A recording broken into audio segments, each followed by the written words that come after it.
오늘은 에스겔 23장 43절에서 49절까지 말씀 묵상하겠습니다.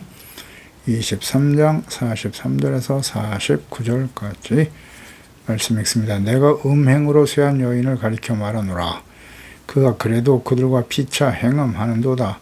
그들이 그에게 나오기를 기생에게 나옴같이 음란한 여인 오홀라와 오홀리바에게 나왔은즉 의인이 간통한 여자들을 재판함같이 재판하여 피를 흘린 여인을 재판함같이 재판하리니 그들은 간통한 여자들이요 또 피가 그 손에 묻었음이라.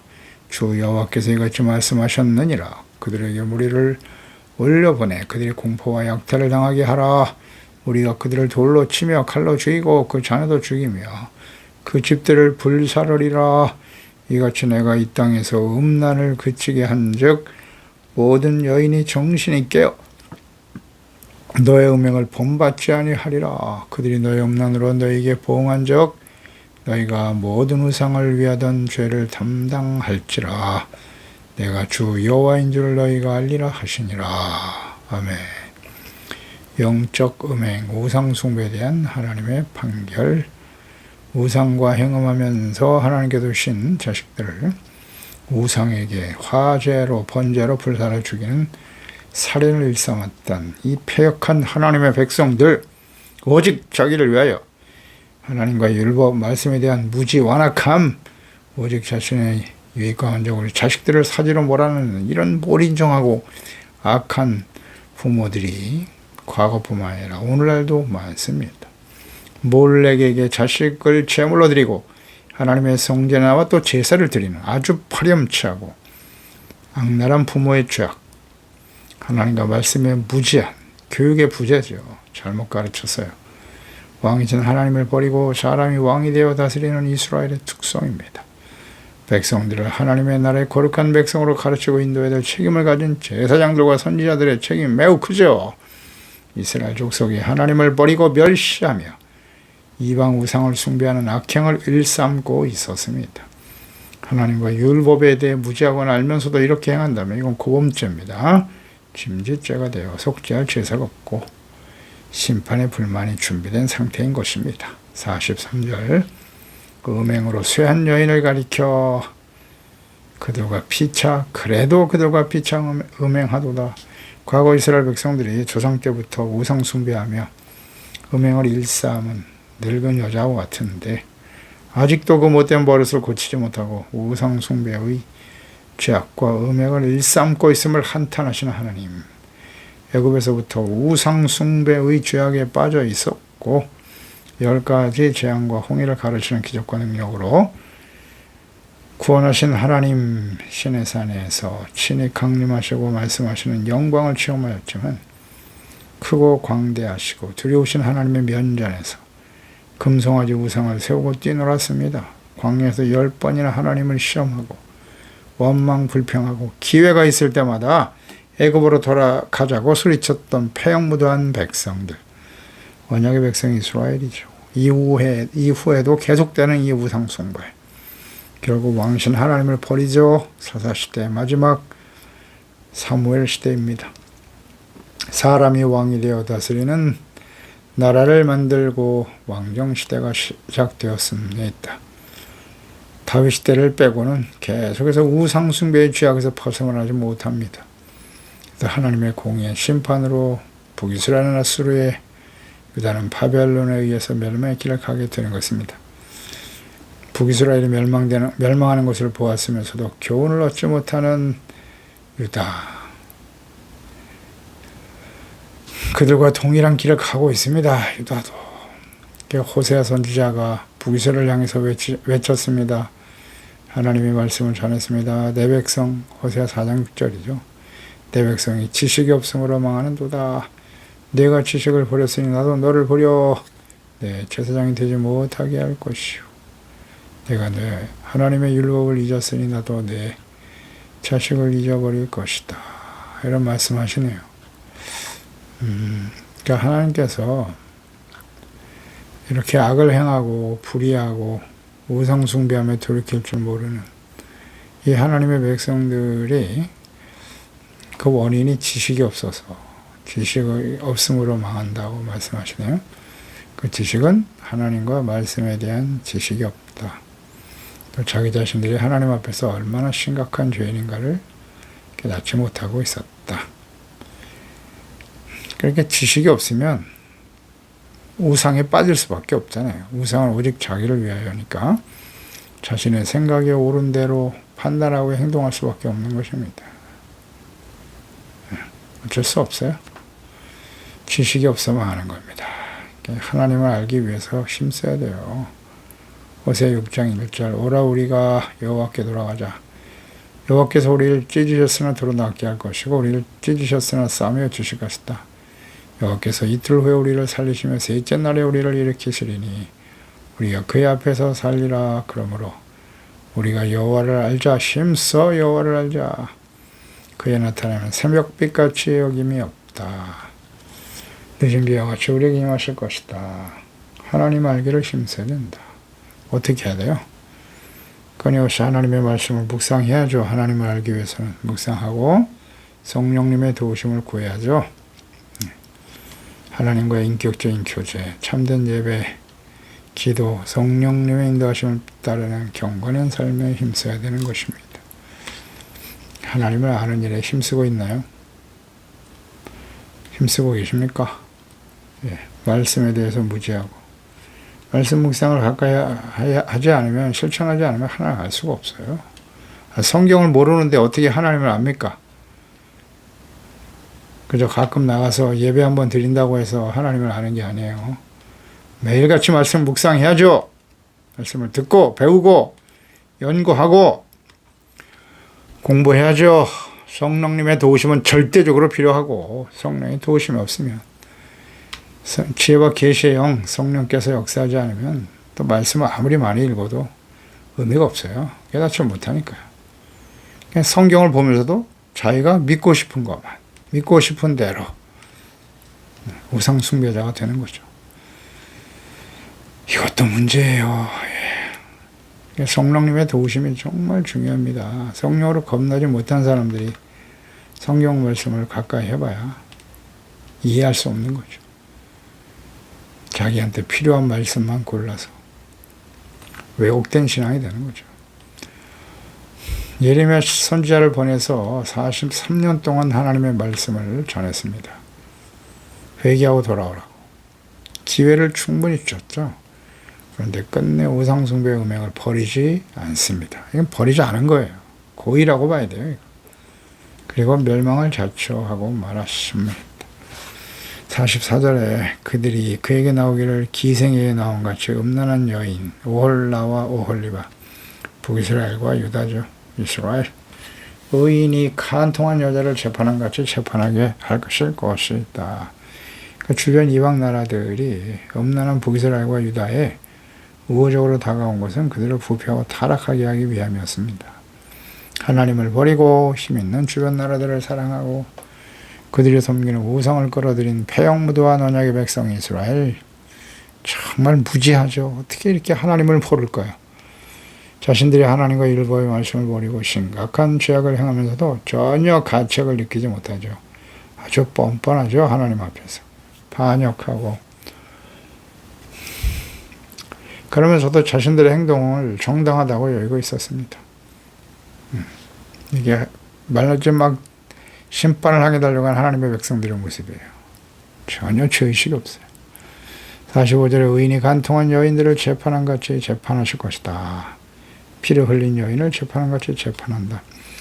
그 의인이 간통한 여인을 재판한다. 이게 하나님의 심판의 도구인 바벨론이죠. 바벨론을 보내서 율법에 의해서 간통한 여인을 처벌한 것 같이 하나님께서 음행죄를 심판하실 것이다. 유다, 하나님 백성들에 대한 음행에 대해서 심판한다고 말씀하셨어요. 음행죄는 어떻게 하나님께서 심판하시냐, 음행죄에 대해서 형벌하시느냐면 계시록 20장 10절이죠. 누구든지 남의 아내와 간음하는 자, 곧 그의 이웃의 아내와 간음하는 자는 그 간부와 음부를 반드시 죽여라. 사형입니다. 사형. 음행은 사형이에요.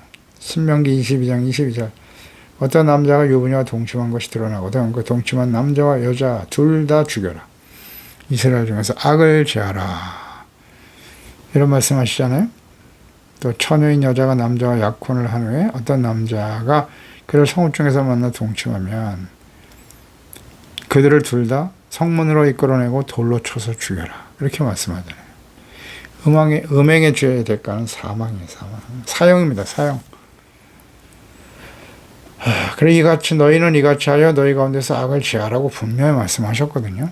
참 두려운 일이죠. 네. 사형에 해당하는 죄입니다. 하나님께서 우상숭배, 음행, 결국 바벨론 군대를 보내셔서 공의로 심판하시는 겁니다. 사망에 처하게 되는 거예요. 음행죄. 육체 음행에 대해서도 사망이잖아요. 그러면 영적으로 우상숭배하면 어떻게 될까요? 몸은 살아있을지 모르나 그는 이미 하나님과 관계가 단절된 상태다.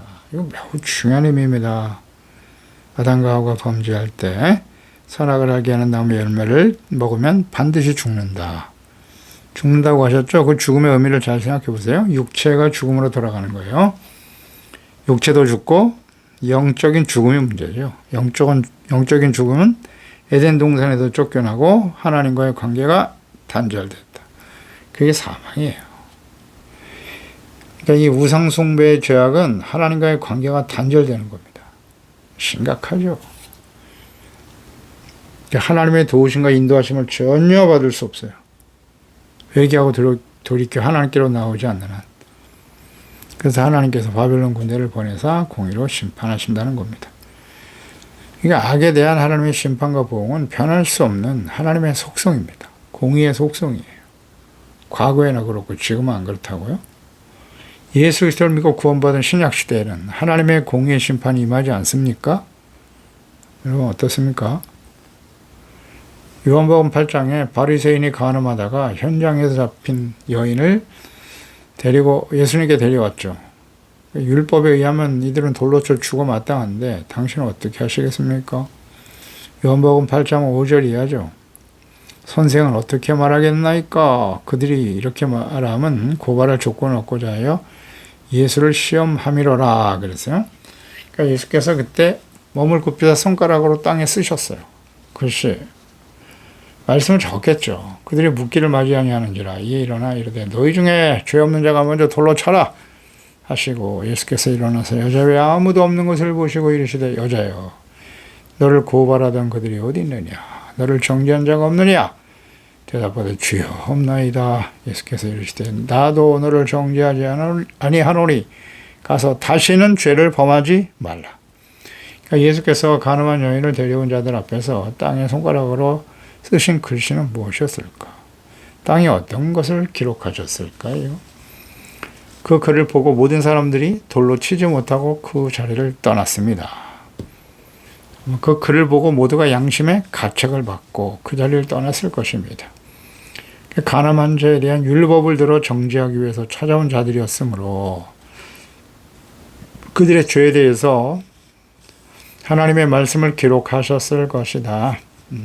추정하건대 예수께서 산상수훈에서 의에 대한 설명을 하시면서 율법의 10계명을 재해석 주시는 과정에 재해석하시면서 간음과 관련해서 마태복음 5장 20절 이하죠. 내가 너에게 이르노니 너희가 너희의 의가 서인과 바리새인보다 쌓지 못하면 결코 천국에 들어가지 못한다. 27절에 또 간음하지 말라 하였다는 것을 너희가 들었는데 나는 너에게 이르노니 음욕을 품고 여자를 보는 자마다 마음에 이미 간음하였느니라. 음욕을 품고 여자를 보는 자마다 마음에 간음했다. 간음죄에 해당된다. 그런 거로 마태복음 5장 29절에 만일 내 오른눈이 너를 실족하게 하거든 빼어버려라. 내 백제 중 하나가 없어지고 온몸이 지옥에 던져지지 않는 것이 유익하며 또한 만일 내 오른손이 너를 실족하게 하거든 찍어버려라. 백제 중 하나가 없어지고 온몸이 지옥에 던지지 않는 것이 유익하다. 그러니까 간음하게 하는 순간 우리가 간음을 행하는 것이 눈과 손이에요. 손. 이것을 잘라버려라. 이렇게 강력하게 말씀하십니다. 그래서 이와 관련된 말씀을 기록하셨을 거예요. 눈으로 음욕을 품고 여자를 바라보는 것도 간음인데 그 말씀을 기록하시면서 전 너희들 중에 이 간음을 행한 죄가 없느냐 혹은 모든 것을 다 하시는 하나님의 아들 예수님께서 그 돌을 두고 서 있는 사람들이 과거 음행한 죄에 대해서 자세한 범죄 사실을 기록하실 수도 있습니다. 예수님 모든 걸 다 아실 테니까요. 그들의 죄를 기록하셨을 거예요. 언제 너는 이러한 죄를 졌지? 남을 정죄하고 비판할 정도로 완전한 의인은 없습니다. 그래서 항상 먼저 자신을 돌아보아야 한다.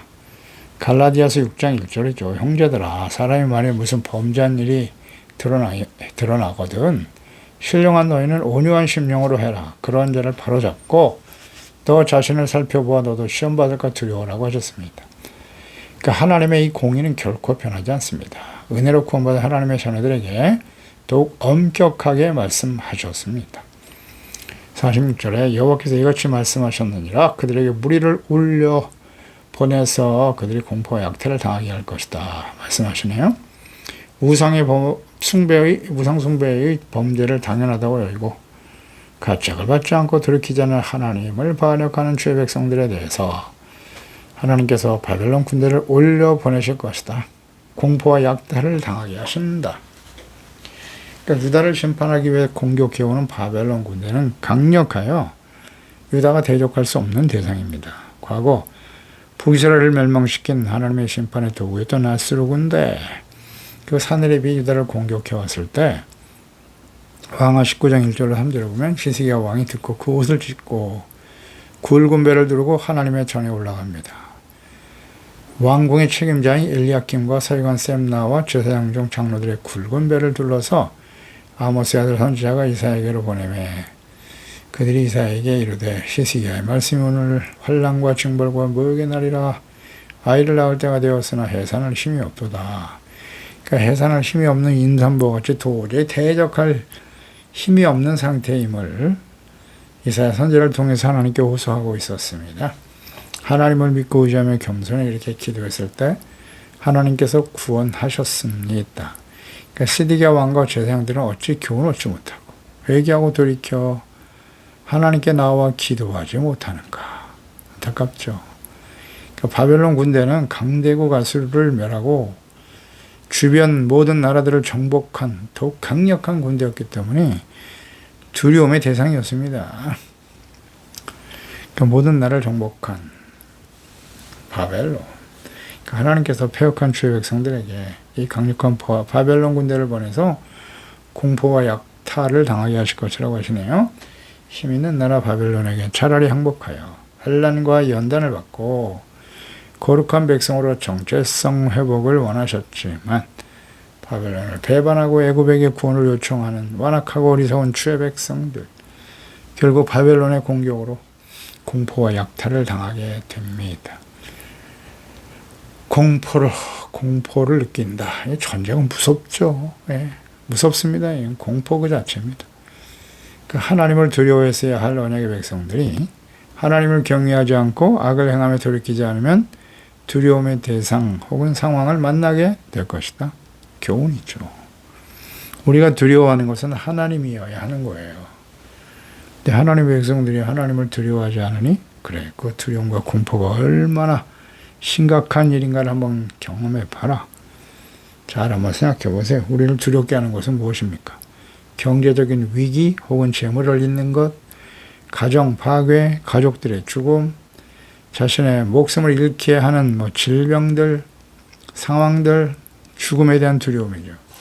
그러니까 하나님을 경외하지 않으면 이런 결과를 반드시 맞이하게 될 것이다. 두려워하는 상황이 일어난다고요. 교훈을 얻어야 됩니다. 하나님과 말씀과 뜻은 변하지 않아요. 영원하신 하나님 진리의 말씀을 기억해야 합니다. 우리는 하나님을 두려워하고 있나요? 하나님을 경외하는 일, 하나님을 경외하고 두려워한다는 건 무슨 뜻입니까? 하나님을 알고 그분의 말씀을 듣고 사랑하는 마음으로 사랑이 동기가 돼야죠. 온전히 지켜 순종하는 것이 하나님을 두려워하는 거예요. 창세기 22장 아브라함을 시험하시죠. 하나님께서. 이후에 하나님이 아브라함을 시험하시려고 그를 부르시되 아브라함아 여호와께서 이르시되 내 아들 사랑하는 독자 이삭을 데리고 모리아 땅으로 가서 내가 일러준 한 산 거기에서 그를 번제로 드려라. 즉시 순종하죠. 사자가 이르되 그 아이에게서 내 손을 대지 말아라. 아무 일도 하지 마. 순종하여 칼을 높이 들어 아들 이삭을 제물로 드리는 순간 하나님께서 내가 내 아들 독자까지도 내게 아끼지 아니하였으니 이제야 내가 하나님을 경외하는 줄을 알았노라.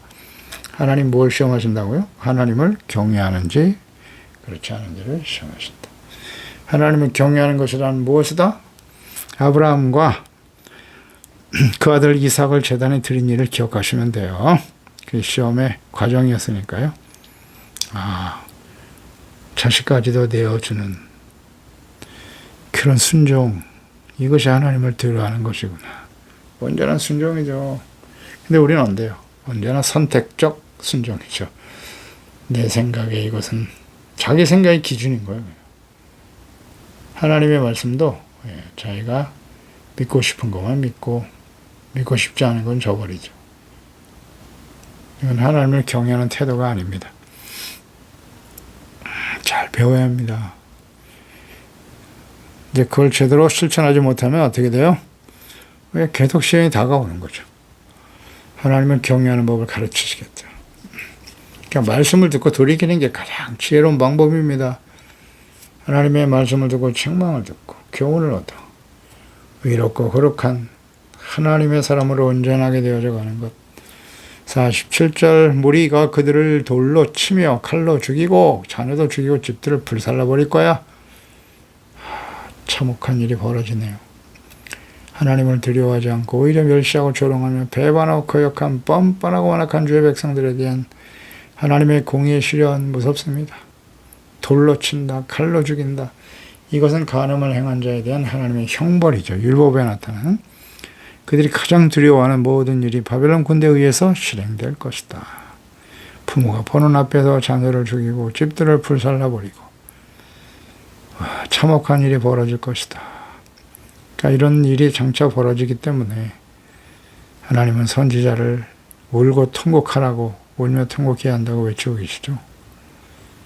정말 울고 통곡할 수밖에 없는 상황입니다. 오늘날 이 시대 역시 마찬가지예요. 바벨론에 의해서 멸망당한 예루살렘의 모습이 곧 이 시대의 모습이 될 것이니까요. 현실의 현실, 예언의 말씀, 하나님의 말씀 반드시 이루어집니다. 눈물로 탄식하며 기도해야 될 텐데 정말 안타깝습니다. 눈에 보이지 않습니까? 되어질 일들이. 이제 장차 요한계시록의 심판이 이 땅에 쏟아질 텐데 이런 말씀하는 걸 참 싫어하죠. 듣기도 싫어하고. 이렇게까지 하시는 이유와 목적이 무엇인고 48절 이같이 내가 이 땅에서 음란을 그치게 한다는 거예요. 모든 여인이 정신이 깨어 너의 음행을 본받지 않도록 하려고 너희 음란으로 너에게 보응한 즉 너희가 모든 우상을 위하던 죄를 담당할 것이다. 우상 숭배 음행에 대한 하나님의 무서운 징계와 심판, 공포와 약탈, 그렇게 소중하게 여기던 걸 다 빼앗기네요. 두려움이 현실화되는 일을 경험하게 하시는 목적, 하나님의 언약의 백성들이라도 우상 숭배와 죄악을 회개하고 돌이키지 않으면 하나님의 공의가 무서운 진노의 심판으로 나타나게 될 것이라는 교훈입니다. 모든 여인이 정신이 깨어 너의 음행을 본받지 않게 될 것이다. 정신을 차리게 만드는 일이네요. 그게 심판의 목적이에요. 알고 계십니까? 이스라엘의 멸망을 보면서 기뻐하고 즐거워하던 우상을 섬겼던 주변 나라들이 있었어요. 모압, 암몬, 두루와 시돈 등. 그러니까 모든 나라들도 결국 바벨론에 의해서 멸망을 당합니다. 이 모든 여인은 모든 시대의 하나님의 자녀들이에요. 포함되는 겁니다. 그러니까 역사를 통해서 확인할 수 있는 것인데요. 바벨론 포로 이후 다시 예루살렘에 돌아온 이스라엘 어때요? 또다시 이방 나라들 헬라와 로마에 의해서 멸망과 지배를 당하게 됐지요. 예수 그리스도를 보내주셨으나 십자가에 못 박은 이스라엘 로마에 의해서 완전히 멸망하여 나라를 잃고 온 세상에 흩어져 살아가게 되는 거죠. 모든 나라들에게 혐오의 대상이 되고 두려운 삶을 살게 되었습니다. 이스라엘 역사를 보세요. 두려움이죠. 오늘날 하나님의 자녀들도 동일하다. 예수님의 재림과 마지막 요한계시록 심판이 역사 속에 성취될 것입니다. 그 심판의 내용을 보세요. 얼마나 두려운가요. 두려움과 공포가 현실화될 것입니다. 천재지변이 일어나니까요. 전쟁뿐만 아니라 뭐 지진 이런 것들, 또 하늘에서 운석이 떨어지는, 별이 떨어진 상황이 연출되어 있죠. 무섭죠. 그 하나님의 심판으로 인해서 지구의 3분의 1이 죽는다고 했으니까 이게 현실화될, 그날 한번 생각해 보세요. 그 두려움과 공포는 어마어마합니다. 그때 이 땅에 남아있는 사람이 있고 들림받는 사람이 있겠죠. 예수님 모셔서 의와 거룩함으로 진실함으로 거룩한 하나님의 자녀로 예수 그리스도 안에서 구원받아 주님의 말씀을 순종하고 따르고, 혹은 그 말씀 앞에 드러난 자신의 죄악 때문에 회개하고 눈물 흘리고 온유와 의를 생명처럼 소중하여 여기는 하나님의 깨어있는 자녀들은 하나님이 데려가시겠죠. 이 땅에 함께 심판을 받지 않습니다. 하나님이 그 마지막 요한계시록 심판은 마지막 심판이기 때문에 의인과 악인이 함께 심판받지 않아요. 의인은 데려가십니다. 데살로니가전서 4장 16절의 말씀처럼 공중에서 끌어올려 데려가시죠. 당연히 이 땅에 남는 자는 이제 심판을 처하게 되는 거예요.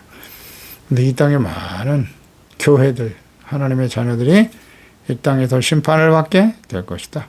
뭐 이스라엘을 비롯해서요. 무서운 두려움과 공포가 현실화될 것입니다. 근데 어때요? 이 말씀을 전할 때 당시 이스라엘 백성들은 부관심했어요. 비웃었습니다. 조롱하고. 거짓 선자들은 이 말씀을 전하는 참 선자 예레미야의 뺨을 때리고 얼마나 박해하고 조롱했습니까? 이 예레미야 선지자를. 그러나 이 말씀이 그대로 현실화되었어요. 두려운 날이죠. 반드시 이루어집니다. 이루어집니다. 그럼 어떻게 해야 돼요? 가족들이 죽어나가고 그렇게 소중하게 여겼던 재산 다 불타버립니다. 다 빼앗겨요. 그럼 어떻게 해야 되겠어요? 우리 마음에서부터 가정과 교회에서 우상을 버려야 돼요. 회개하고 돌이킬 이 기회를 놓치면 안 됩니다. 기도하겠습니다. 하나님 아버지, 주의 말씀을 듣습니다. 영적 음행, 육체적인 음행도 심각하죠. 하나님께서는 육체적인 음행을 범하면 죽이라 그랬어요. 사형입니다. 하나님의 자녀 백성이 아니라는 거예요. 그렇습니다. 뭐 육체가 죽는 거는 다 정한 이치인데요. 무서운 것은 하나님과의 관계 단절이죠. 영적 음행, 우상 숭배의 죄악은 하나님과의 관계가 단절되는 거예요. 영원히 버려지는 겁니다. 두려운 일입니다. 그런 거로 하나님의 백성들이 이 우상의 죄악에서 돌이키지 않고 우상 숭배의 죄악을 버리지 않고 끝까지 완악하죠. 하나님을 반역하는 족속이 하나님의 무서운 진노의 심판에 직면하게 되고 말았습니다. 교훈을 얻지 못하는 하나님의 자녀 백성들이여, 이런 우상이 오늘날 이 시대에 가득하죠. 성령이 거하시는, 우리 마음속에 성령이 거하시는 거룩한 성전이 있는데요. 마음에 온갖 우상이 가득합니다. 하나님보다 오직 자기를 위하여, 자기를 위한 신앙생활 우상 숭배입니다. 세속적인 쾌락과 하나님보다 재물을 주인으로 섬기고 살아가는 이 시대이 하나님의 자녀들의 모습은 아닌가요? 예, 그 결과는 어떤지 우리는 성경을 통해서 교훈을 얻습니다. 주여 기도합니다. 이 말씀을 듣는 하나님의 자녀들만큼이라도 정신을 차리고 근신하여 깨어 마음속에 우상을 버리고 회개하고 용서받아 하나님 앞에 거룩한 행실, 경건한 삶의 모습을 통해 화평함과 거룩함을 쫓아 하나님 앞에 흠이 없고 점이 없는 평안 가운데 주님을 맞이할 수 있는 우리 소중한 하나님의 자녀들, 가족들 되게 하소서. 예수님의 이름으로 기도드립니다. 아멘.